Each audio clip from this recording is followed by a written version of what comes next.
McCarthy have got a new single and album out, which they consider to be their best to date. So I caught up with a couple of members of the band to find out more. I think we'd all sooner that people saw us as a political band and they listened to and understood the politics. But I don't think we won't be that upset if they just like the music.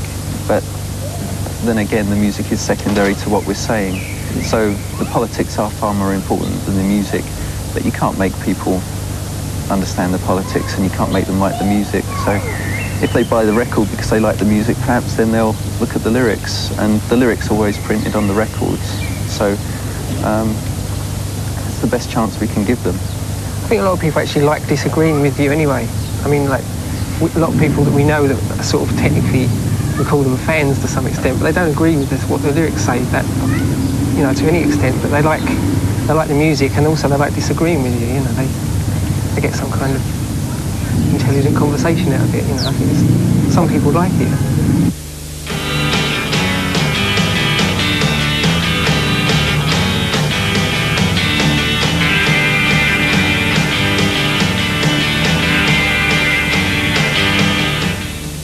It sort of seems to have levelled off there. We had a long period of inactivity. I don't know if it had anything to do with it. It might just be more unpopular, but we had a long period of inactivity when we left the record label, so we had no new releases, and now I think promotion is the thing to try and get the audience bigger, which is, you know, completely apolitical. We've got, you know, the new record companies released the LP and the new single, and there's a video, which we never really had before at all. So it's just things like that. We did as much as we could do just by putting out a 7-inch and doing gigs. And that's how big we've got to now. So now it's up to things like promotion and stuff. So yeah, but certainly we've stood still sort of audience-wise for quite a while. And if we carry on doing that, then the message will fade and die. I don't know. Hopefully we're trying not to do that, but I don't know. Perhaps as John says, maybe we're just unpopular. But never be like. Also forget about Europe. For us, Europe is quite important for a band like us. If we can get across in Europe a bit, and we could earn a living from Europe and technically still carry on, you know. Well, in fact, a lot of great bands do earn a lot of money from Europe. And in France and stuff, we are getting bigger. And in Germany, our sales, you know, and we've been there a few times, and every time we go, the audience is a few more. So. And in Paris, we get as many as we do in London. So we tend not to worry about it too much at the moment. But in England, we sort of just stood still.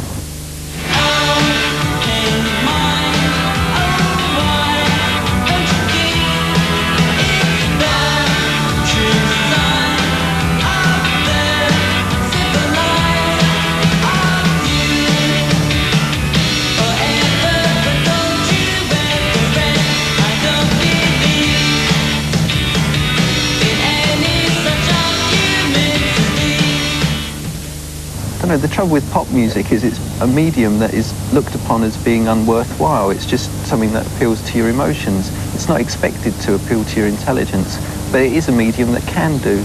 That's all we're saying. And it's a shame that the people that are intelligent within the pop industry don't use their intelligence at all, except for making interesting verses, which basically carry no message at all. I mean, lots of teenage angst-ridden people out there will probably disagree with me, but I don't think that is quite so important as politics.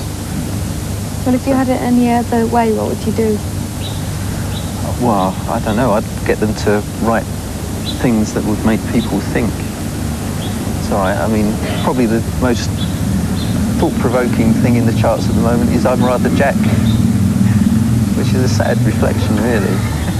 But that's probably the only strong opinion ever voiced in the charts this year, I should think. So, it's a shame because it is something that can influence people, and it does influence people, and the fact that it sort of appeals to their emotions, like sob, I've lost my boyfriend, girlfriend, dog, something like that. It's just a waste of time. It's just pampering to the industry, which is there to make money anyway. I don't know. That's why we don't like it.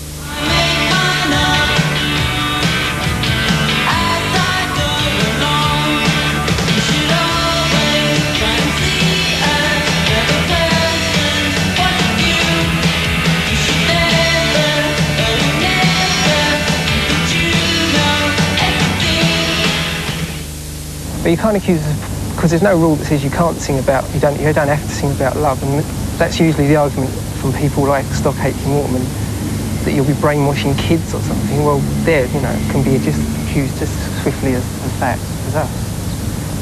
And you're obviously not, you have to credit people with more intelligence. It's not being shoved down their throats at all.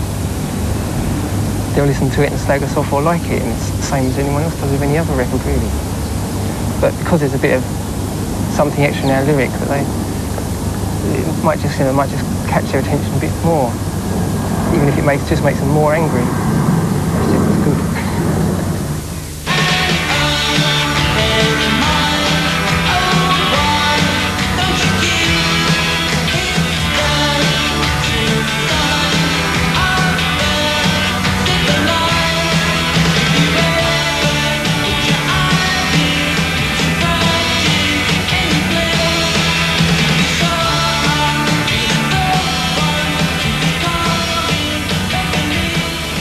Here's a book by Dave Thompson. It's on the Omnibus Press, and if you want to buy it, it's going to